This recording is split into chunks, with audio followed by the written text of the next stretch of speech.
Hola, ¿qué tal? Bienvenidos. Esto es Caballo de Troya. Tengo el gusto de saludar a mis compañeros y compañeras periodistas y el tema con el que vamos a iniciar hoy nuestra mesa de debate tiene que ver con las protestas contra los gobiernos de México y de Estados Unidos por supuestos abusos policiales. En específico, Arturo Cerda, te saludo y me gustaría preguntarte tu opinión acerca de las protestas por el asesinato de George Floyd en los Estados Unidos. Bueno, pues creo que lo que refleja es que justamente la sociedad de los Estados Unidos está todavía muy lejos de poder presumir o presumir con legitimidad que son ya una sociedad libre de racismo, ¿no? Esta es una muestra de la que se conoce porque hubo gente que grabó, pero seguramente hay muchos de estos abusos y esta situación pues se ve obviamente reflejado o es solamente el detonador para estas demostraciones de hartazgo por parte de la gente de color y de otros grupos raciales minoritarios, que quizá también pues, se suma también a toda esta situación de la pandemia y la cuestión económica, un cóctel muy peligroso el que se está formando en los Estados Unidos y que tiene reflejo en otras partes del mundo.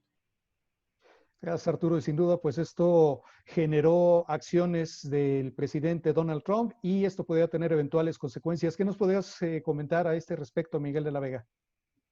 Bueno, que precisamente las protestas, una cosa fueron las protestas raciales y otra cosa fue el desbordamiento que vino posterior debido a la actitud y a las declaraciones de Donald Trump, que no supo entender el momento, que no supo tener, bueno, nunca ha tenido la sensibilidad y no la iba a tener esta vez. Y en lugar de tratar de apaciguar a la gente o de darle un poco de calma a su nación, lo que hizo fue echarle más gasolina, lo que provocó que hasta la fecha sigamos viendo protestas y manifestaciones. En algunos casos han derivado en unos asuntos violentos y sobre todo saqueos que no tienen nada que ver con el tema racial, pero que sin duda el grave riesgo de todo esto es que podrían, en algún momento hay quienes creen que esto podría beneficiar a Donald Trump en las elecciones y darle otra vez el triunfo en noviembre próximo. Gracias, Miguel. Rocío Morales, tu opinión sobre estos temas. Coincido con Miguel, las declaraciones y los tweets del presidente de los Estados Unidos están causando un daño grave, no solamente en la sociedad estadounidense, sino que incluso se rebasa y generan inconformidad y molestia en otros países, en otras partes del mundo. Qué triste ver lo que vimos en Estados Unidos, qué triste ver la actuación de los policías después ya subordinados también a la sociedad y la sociedad pues rebasada y violenta. Y eso me parece que es triste y me parece que es decepcionante. En lugar de ser una sociedad de avanzada, estamos siendo una sociedad tristemente, pero muy tristemente violenta y arcaica. Muchas gracias, Rocío. Mercedes Ávila Gobea, te saludo, te escuchamos. Gracias, Carlos. Sí, así es. La falta de liderazgo de Donald Trump refleja la decadencia de su gobierno en muchos aspectos. Producto de su comportamiento fue una serie de memes, ¿no? El que se hubiera escondido en un búnker. Entonces, sin duda, por un lado tenemos una sociedad harta, el racismo, lo que decía, lo que comentaba Arturo, el racismo imperante y cada vez latente ahí a punto de convulsionar en la primera válvula de escape y el actuar de los policías lamentablemente refleja ese racismo latente de Estados Unidos. Y no Estados Unidos solamente, ¿verdad? Estamos hablando en ese punto, pero sin duda estamos en un mundo que no supera, difícilmente supera esas cuestiones de racismo. Muchas gracias, Mercedes. Pedro Rocasalvo, escuchamos tu comentario. Está fuera de línea, yo creo que Luis Veloz podría seguir. Continuamos. Efectivamente, Luis Veloz, te escuchamos. Yo creo que por un lado tenemos que analizar el tema del racismo, lamentable la actuación de la policía, no nada más de Estados Unidos, en varias partes del mundo, y a nivel histórico, no nada más es de estas administraciones. Pero también yo creo que hay que analizar, por un lado, si existe algún otro motivo principal, no nada más en cuanto a la pelea por una causa justa a nivel de una comunidad o de un sector, sino que también quizá se inmiscuyan otros otras cuestiones, otras quejas, otras protestas, las cuales hacen alzar la voz y manifestar a gran parte de estas comunidades que vimos en estos días manifestarse, y que también han sido ejemplo de Estados Unidos para otros países. También habría que analizar la parte de Donald Trump, que creo que su política y su estrategia de comunicación fue malísima para él. El hecho de esconderse y dar a conocer a la voz, a la opinión pública, perdón, el hecho de estar guardado en un búnker, el hecho de que se escucharan sus declaraciones en cuanto a una represión total, para mi modo de análisis, habría que tenido que salir al aire en cadena nacional, tomar conciencia de la naturaleza del problema, decir que iba a procurar una justicia inmediata y que no iba a tolerar ninguna cosa que pudiese abusar de estos sectores, e hizo todo lo contrario. Donald Trump, yo creo que cavó parte de su fracaso. Por un lado, los analistas dicen eso, pero yo también pondría en la balanza el hecho de que hay mucha comunidad en Estados Unidos que piensa como Donald Trump, y quizá como el Ku Klux Klan y otros sectores que, pues bueno, no es lo que quizá el mundo quisiera que existieran. Pero bueno, habría que poner en un análisis todos estos puntos. Sin embargo, aquí me gustaría poner sobre la mesa, hace un momento, Miguel, comentabas que tú consideras que estas situaciones pudieran en algún momento ser aprovechadas por el presidente Trump. ¿De qué manera consideras que esto pudiera ser así? Bueno, es evidente que lo que está haciendo Trump en este momento es enarbolar la bandera de la ley y el orden. Y de hecho, justo quería yo proponer este tema, ya se le conectó Pedro, por si quiere comentar algo, pero yo quisiera proponer este tema a todos.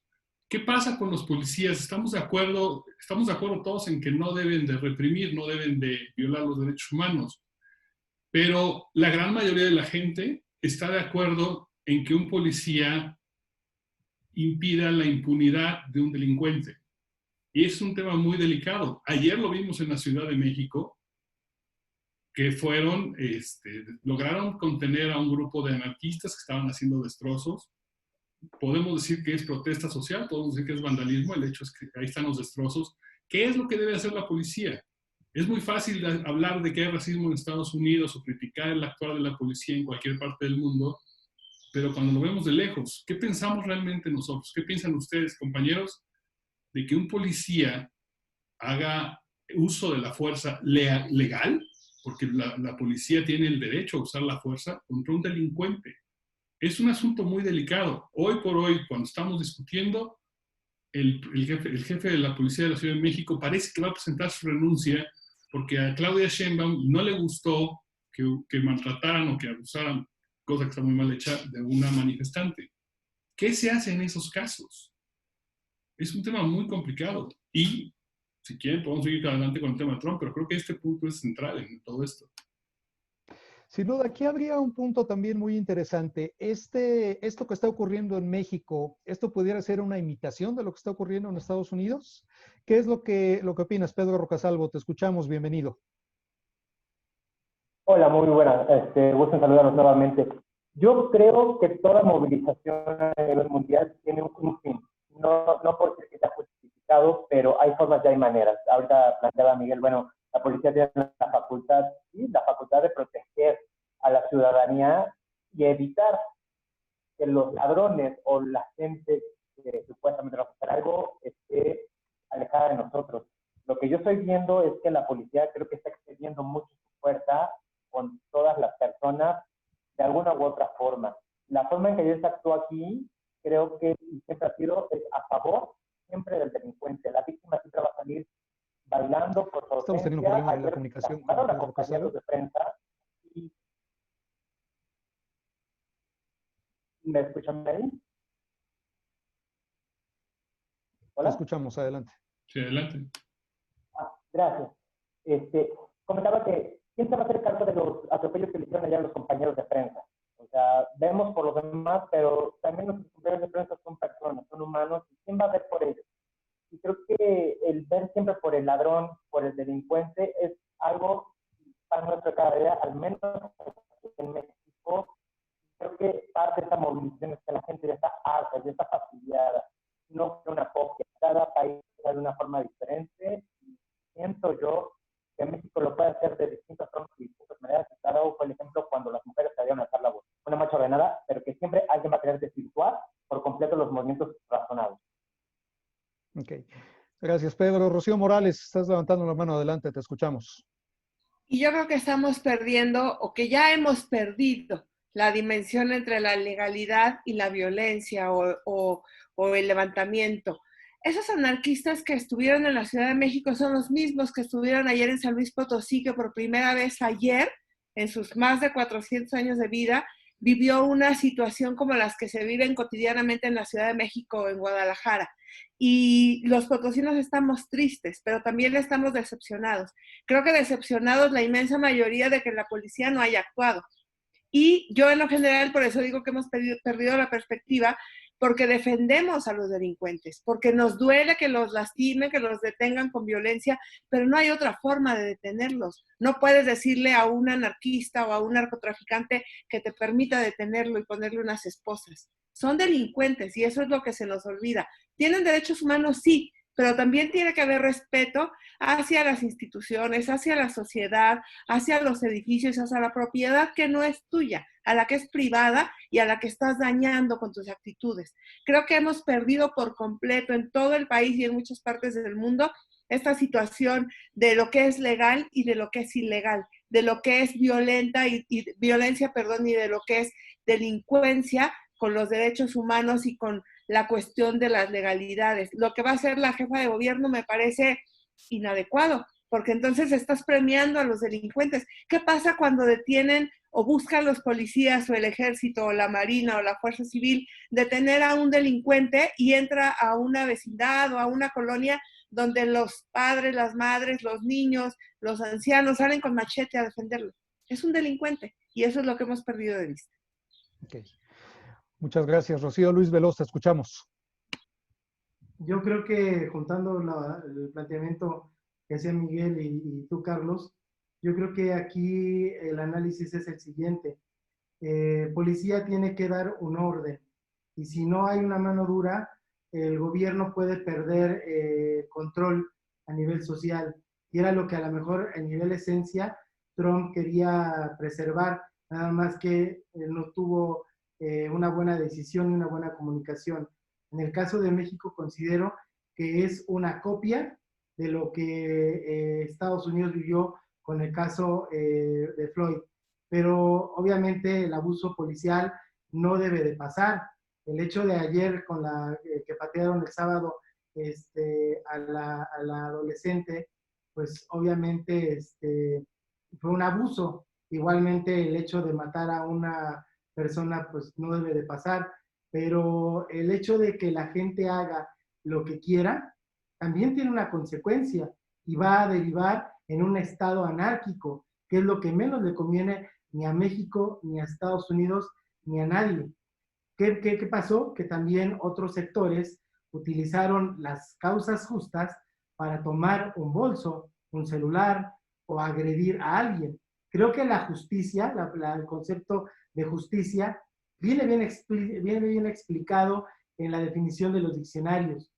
Y el justo es ser equitativo y dar un orden público.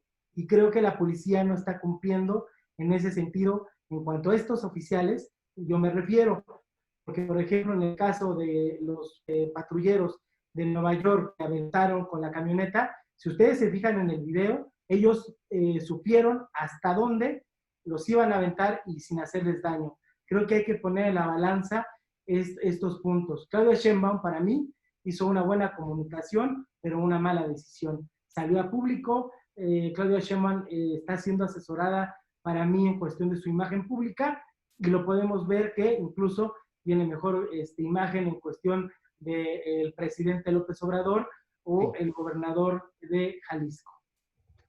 Ok, muchas gracias, Luis. Nos pide la palabra Pedro Rocasalvo, posteriormente Miguel de la Vega. Pedro, te escuchamos. Difiero un poco de la opinión de Luis. ¿cómo pretendes hablar con un delincuente? ¿De una forma educada, de una forma respetuosa, cuando sabes perfectamente que está destruyendo la ciudad? Sí, difiere un poco contigo, Luis, no creo que forma de una manera. Y si esta persona agrede al policía, porque sí puede ver a un policía en Guadalajara que pueden quemar la espalda. ¿Y esto cómo se explica? ¿Esto cómo se llama?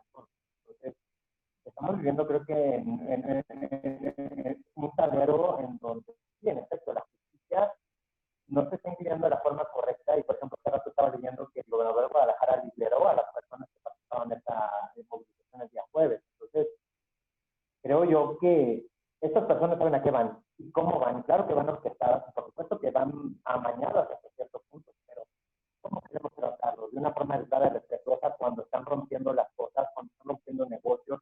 De por sí la situación ahorita está muy complicada, ya hay negocios que están quebrando. ¿Cómo entonces vamos a mantener esa economía a flote? Entonces, podrá estar muy bien asesorada Claudia Sheinbaum, podrá la persona estar encargada de nuestra seguridad, de generar su puesto, pero creo yo que hay formas y hay maneras, en efecto, como dije, de expresarse, pero si la violencia la están quitando ellos, ¿cómo deben entonces reaccionar los pasos del otro? Gracias, Pedro. Miguel de la Vega, te escuchamos. Me parece que, contrario a lo que dice Luis, para nada tiene que ver lo que pasó en Estados Unidos con lo que pasa en México. Allá fue muy claro, todo se originó por un problema de abuso policíaco y acá es un problema de orden político. Las manifestaciones en Guadalajara estuvieron alimentadas, organizadas y orquestadas por Morena, eso está más que demostrado. Inclusive hubo un reclamo del propio gobernador al presidente. Y ayer lo que pasó en la Ciudad de México eran grupos supuestamente anarquistas que empezaron protestando por el asunto de Floyd en Estados Unidos, fueron a la Embajada de Estados Unidos, que estaba perfectamente bien protegida por el gobierno de la Ciudad de México, y casualmente de ahí se dirigieron hacia la representación de Jalisco en Polanco, donde la policía les permitió hacer lo que quiso. Entonces, no, definitivamente no tienen nada que ver una cosa con otra.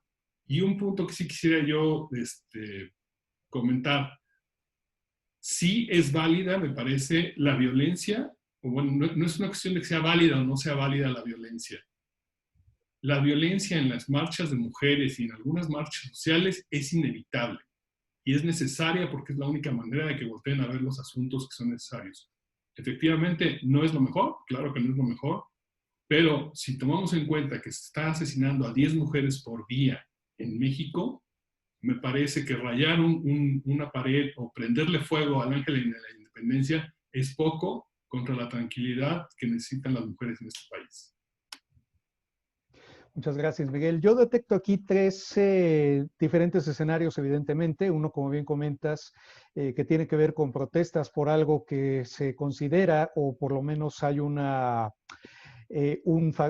común denominador en la opinión pública, que fue un crimen de racismo en el caso de Floyd en Estados Unidos. En el caso de México, como bien comentas también, pues hay una señalada situación de que esto pudiera tener un origen político ocasionado por un partido en específico o para golpear a un gobierno en específico en el caso de Jalisco, y finalmente lo que estás comentando en el caso de la Ciudad de México, en donde ayer entre estas protestas se da el abuso contra una adolescente. Aquí la pregunta que me gustaría dejar en la mesa es: ¿cuál es el punto de equilibrio? Porque aquí estamos escuchando que por un lado, sí, hay una necesidad y de hecho una obligación de la autoridad por mantener el orden y resguardar los bienes y personas de los ciudadanos, pero por otro lado tenemos lo que es un derecho a manifestarse, pero también un derecho en el cual se están incurriendo en abusos que en el caso de la Ciudad de México ya no solamente afectaron negocios, sino inclusive fachadas de viviendas particulares,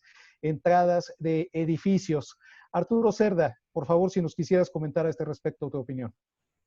Pues yo la verdad es que creo que no hay como mayor conflicto entre los derechos humanos y los delitos. Es decir, quien agrede a la policía e intenta quemarlo, quien daña monumentos, quien daña propiedad privada, quien vandaliza y hace saqueos en una tienda de conveniencia, eso es un delito y eso no tendría que estar a discusión y eso no es represión. Y la policía tiene que actuar cuando detecta esa circunstancia.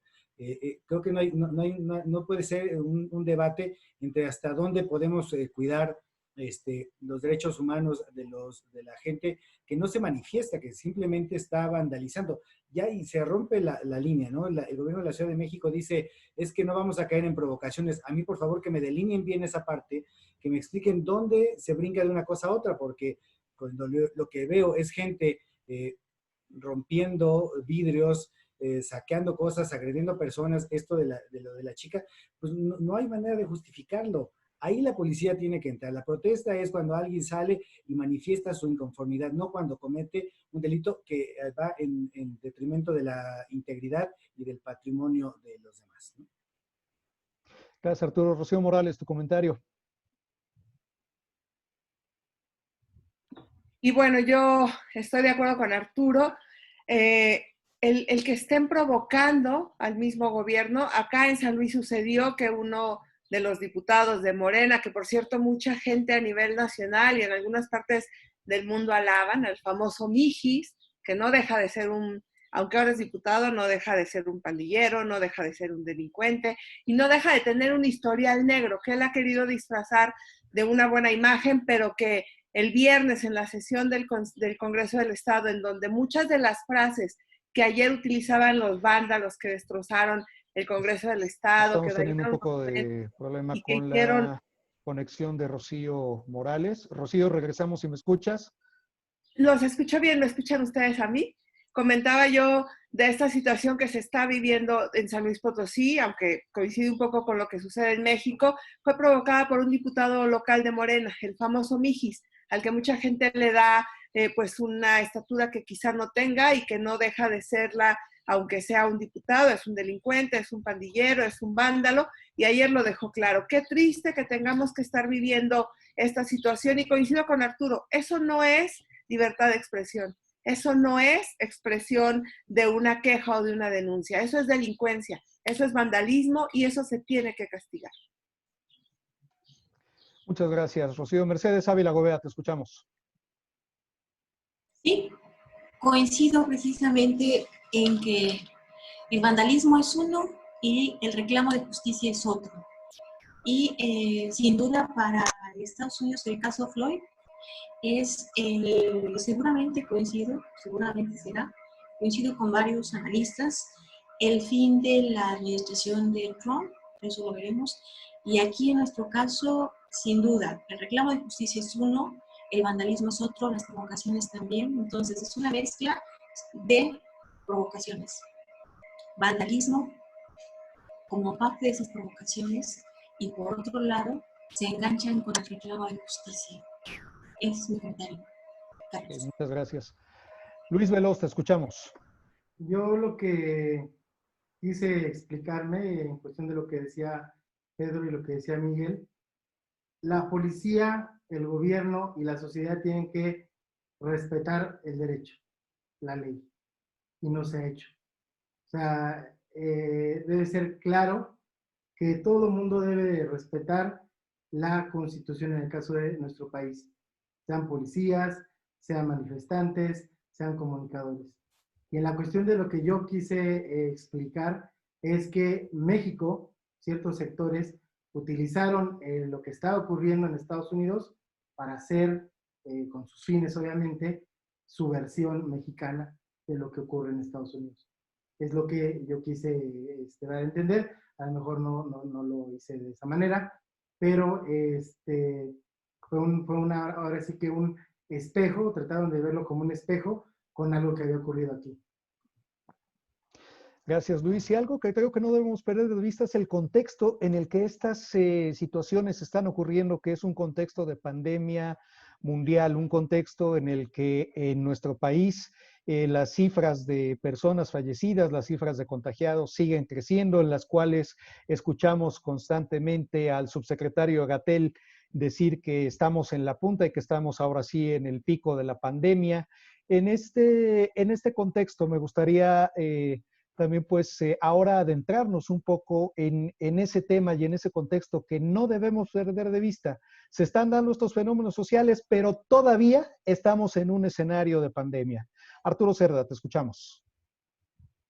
Sí, la verdad es que lamentablemente esto todavía va para largo. No sabemos cuándo va a terminar porque los pronósticos han estado completamente errados y el malabarismo diario de López-Gatell, pues en vez de darnos más luz, parece que nos confunde, pero al mismo tiempo el presidente de la República ya está de gira y no usa el tapabocas porque parece que le incomoda. No sé qué tanto miedo le tiene a esa fotografía de salir con un bozal. Bueno, no es un bozal, pues, pero no sé si es que es así como él lo está pensando o teme que vaya a ser interpretado. Y entonces en toda esta circunstancia todavía ese elemento se agrega, es decir, en la cuestión política estamos con muchos conflictos, porque ya se están empezando a pelear, ya el año electoral empieza a perfilar y ya empiezan por ahí de esos movimientos. Estas protestas quizá tienen algo que ver. Está por el otro lado la cuestión económica, que no le vemos como por dónde nos vamos a ir y todavía estamos esperando que nos presenten el plan de reactivación económica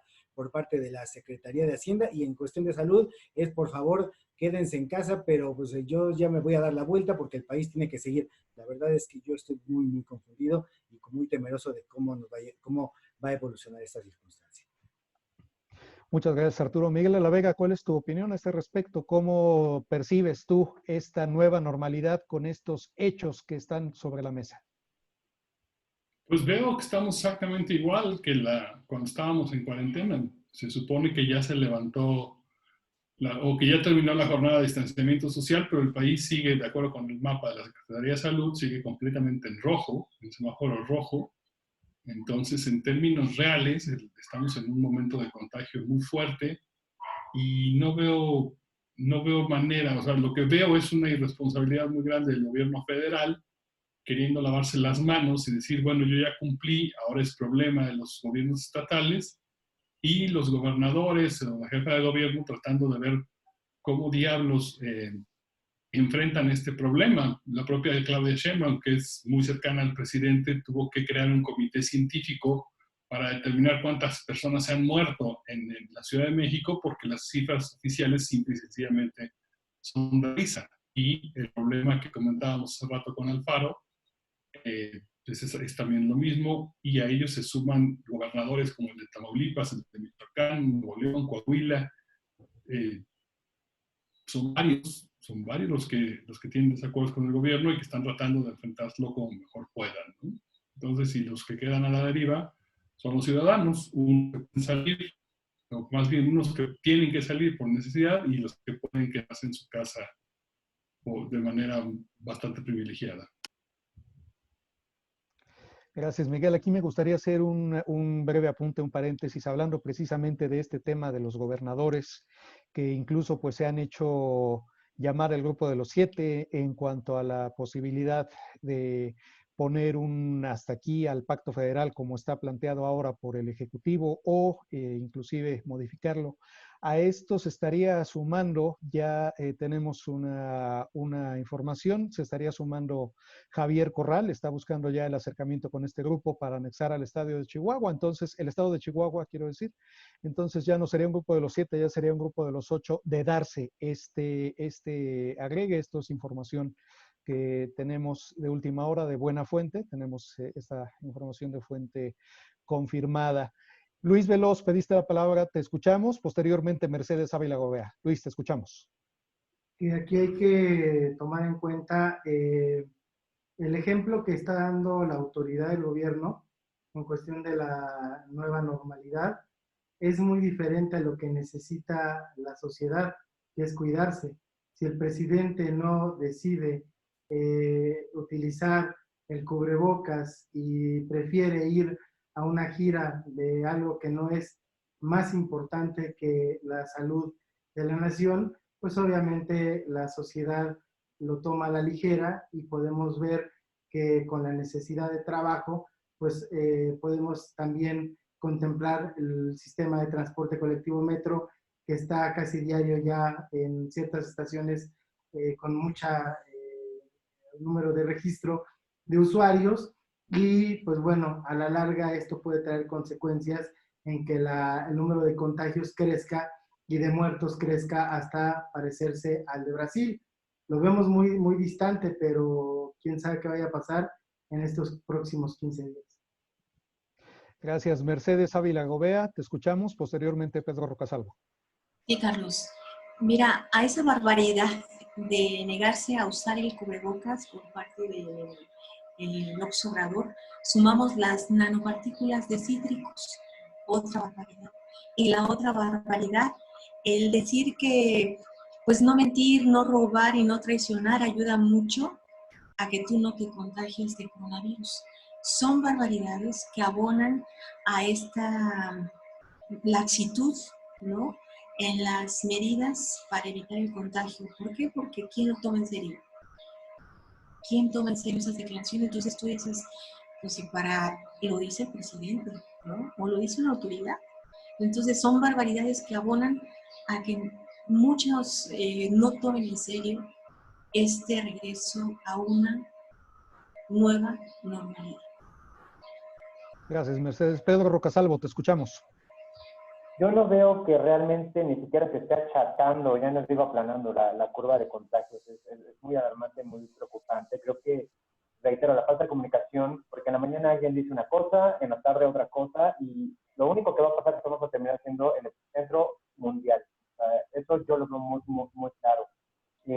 Creo yo, y lo digo con un ejemplo real, no pueden controlar una plaga de piojos de niños en la escuela, cómo pretenden en verdad aplanar o quitar este virus o combatirlo de frente. El no usar un cubrebocas, siento yo que es una manera rebelde, poco empática de un líder, al no querer decir o rebajarse, como dice al pueblo, y decir yo también me sumo a esto. Creo que es muy delicado. Sobre todo, yo lo que veo es que la sociedad, yo me burlaba mucho de los cartelones que decían cómo lavarse las manos. Creo que hay que reeducar a la sociedad, porque al paso incrementado que van los contagios, ni lavar las manos no sabemos hacer. Entonces, sí me preocupa mucho, y aunado a eso de no mentir, no robar y no traicionar, pues no sé quién pueda dormir a pierna suelta en su gabinete o personas cercanas a él. Eso sí me preocupa demasiado.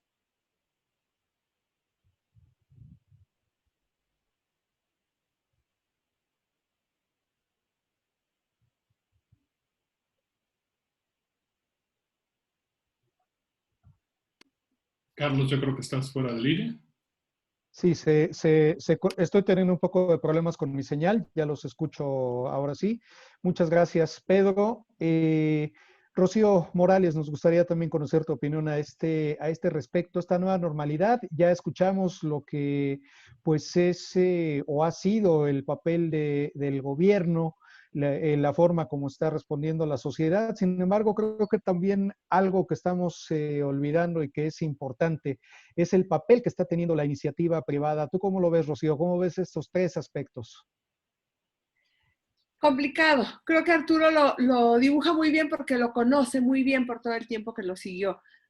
Coincido, no se pone el cubrebocas porque no quiere que le vean que tiene un bozal, porque así lo debe de sentir, porque así lo debe de estar pensando, y por eso no le importa ponerle el mal ejemplo. Es como el papá renegado que quiere que los hijos se porten bien y pues no se van a portar nunca si él no les da esa imagen. Me gusta la unión de los gobernadores, 8 si es que se suma Chihuahua, pero creo que no necesariamente tienes que pelearte con él. Y el mejor ejemplo es el que da Juan Manuel Cárdenas en San Luis. No se pelea con él, nunca le dice que no, nunca reniega porque no le dan dinero, pero sigue adelante. Y desde hace 92 días con hoy tiene un comité de expertos, de gente investigadora que se dedica a asesorar al Comité de Seguridad en Salud, que es quien le dicta las acciones a seguir. No necesariamente tienes que pelearte para tener una curva, si no aplanada, al menos un poco baja, como la que tiene San Luis, que me parece que está en el lugar 25 de los 32 estados,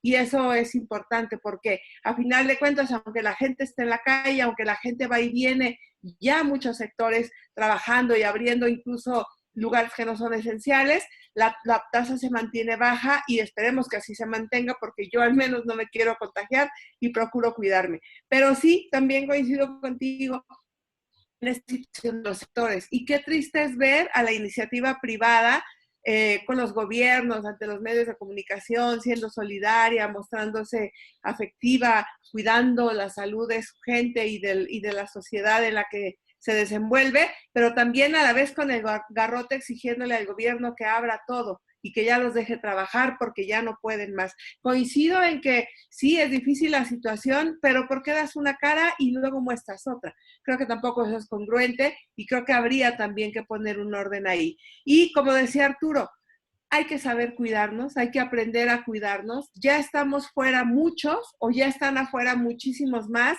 El virus no se va a ir, el virus va a seguir con nosotros y tenemos que aprender a convivir con él. Lavarnos las manos suena muy tonto, pero también hay que aprender que así de fácil podemos cuidar nuestra vida, nuestra salud, y recordemos también que hay dengue y que ya lugares como la Ciudad de México, como Monterrey, como San Luis, que antes no lo teníamos porque solo estaba en los lugares tropicales, hoy ante las altas temperaturas lo tenemos, hay que cuidarnos. Muchas gracias, Rocío. Pues nos estamos acercando ya al final. Pedro Rocasalvo, tienes levantada la mano. ¿Te escuchamos? Nada más sumar a lo de la iniciativa privada. Pobre de las personas, porque quienes estaban emprendiendo, desgraciadamente, van a tener que cerrar. Y están viendo el gobierno federal que se están ahogando y van pasando sobre un barco, no digo un barco, una lanchita. Y no avientan ni siquiera un salvavidas, ni siquiera son para decir, oye, te vamos a apoyar. Y sobre todo, yo creo que hasta los mismos empresarios van a recurrir a las estampitas milagrosas, o no sé cómo, para no correr gente, para no recortar sueldos y sobre todo para mantener a la economía reactivada. Creo que se tiene que trabajar mucho porque al final de cuentas ellos son quienes dan los empleos. La iniciativa privada es quien da el empleo. Y no veo facilitadores para poder generar más empleos, más que un trenecito y una refinería que parece más como planta potabilizadora de agua. Gracias, Pedro. Ahí en este sentido, a mí me gustaría aportar que yo tengo dos lecturas respecto a esta gira del presidente en medio de todo este contexto. Por un lado, efectivamente, el seguir adelante con su agenda ante la pérdida en algunas encuestas de hasta 10 puntos en su popularidad.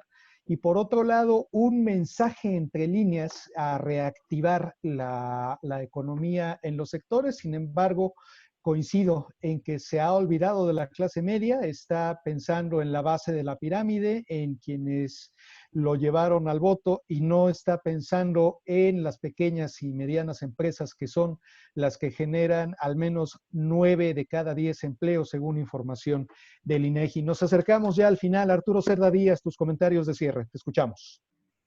Pues solamente reiterar mi preocupación respecto de toda esta situación, porque la veo muy al garete.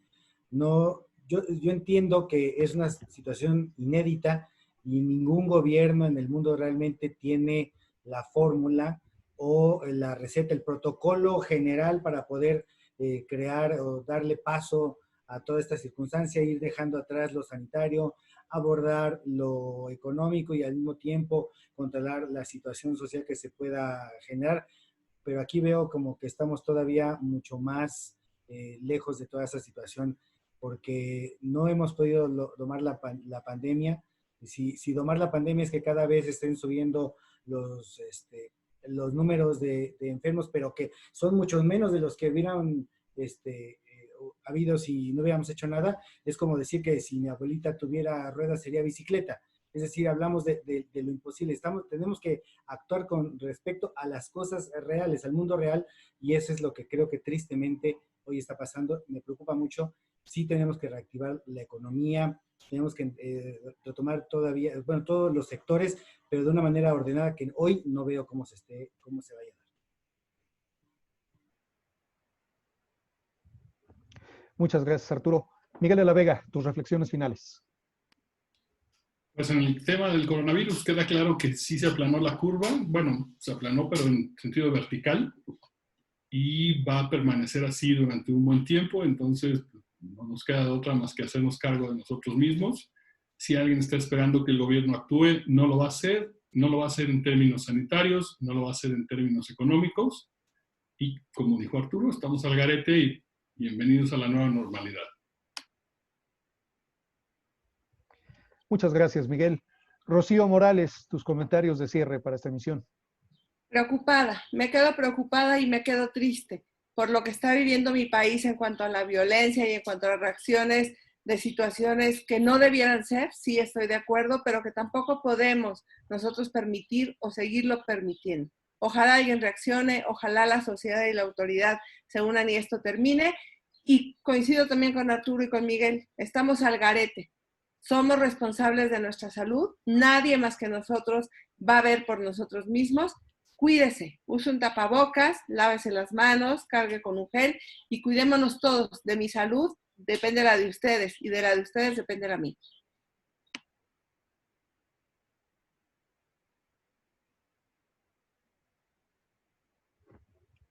Muchas gracias, Rocío. Mercedes Ávila Gobea, tu comentario de cierre, por favor. No estamos preparados para el regreso para esta nueva normalidad. No estamos preparados. El gel, el lavado de manos, el cubrebocas, no es todo. El otro día estaba platicando con una trabajadora social y me dice, pues las educadoras no saben qué hacer, no sabemos cómo van a abrir las guarderías. Temas y puntos como esos están en el limbo. No estamos preparados. Muchas gracias, Mercedes. Pedro Rocasalvo y después Luis Veloz. Los escuchamos. Pedro, adelante. Muchas gracias. Solamente sí, vamos directo a un caos, sí, por capricho o caprichos de alguien, sí. Me sumo al comentario de mis compañeros, si no nos cuidamos entre nosotros, ¿quién más nos va a cuidar? Sobre todo, pues, dar mensajes claros. Me gustaría ver a nuestro mandatario parado sobre un hospital. Creo que sería un mensaje fuerte de que sí le importan las personas y no caprichos personales para dejar un legado que él cree que va a ser lo mejor para él. Entonces, creo yo que lo mejor es cuidarnos, no salir si no es necesario y sobre todo, y más enfático el mensaje, hacer caso de que no es el momento ideal para salir.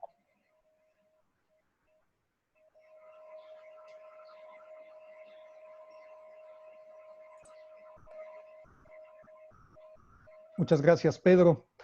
Finalmente, Luis Veloz, escuchamos, por favor, tu comentario, tu reflexión acerca de los temas que hemos tratado en esta mesa. El presidente López Obrador debería haber un semáforo en lo que estos 8 gobernadores están al agruparse y formar una fuerza política de decisión para sus estados.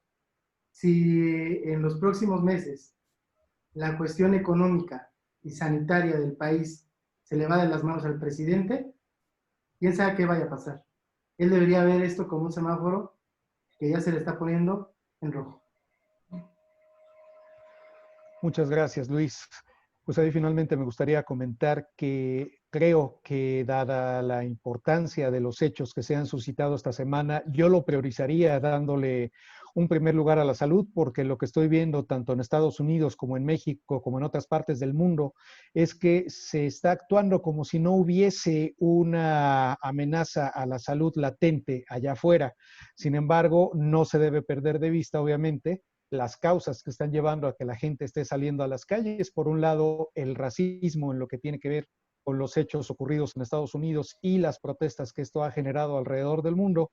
Y lamentablemente aquí como un caso que también es indignante, como fue el asesinato del joven Giovanni en el estado de Jalisco, ha sido utilizado con fines políticos. Sin embargo, pues ojalá de veras no se pierda de vista ni en la sociedad, ni en quienes organizan este tipo de protestas, ni en los gobernantes que ponen el ejemplo de salir sin tapabocas. Ojalá también nosotros como sociedad, iniciativa privada, etcétera, ojalá que no se pierda de vista que aún el problema mundial que estamos enfrentando aún está ahí y está ocasionando, en el caso mexicano, miles de muertes, en algunos de los casos pues que ya nos están colocando entre los primeros lugares a nivel mundial, también en número de contagiados. Es así como llegamos al final de esta emisión. Yo soy Carlos Ibarra. Gracias por acompañarnos en Caballo de Troya. Hasta la próxima.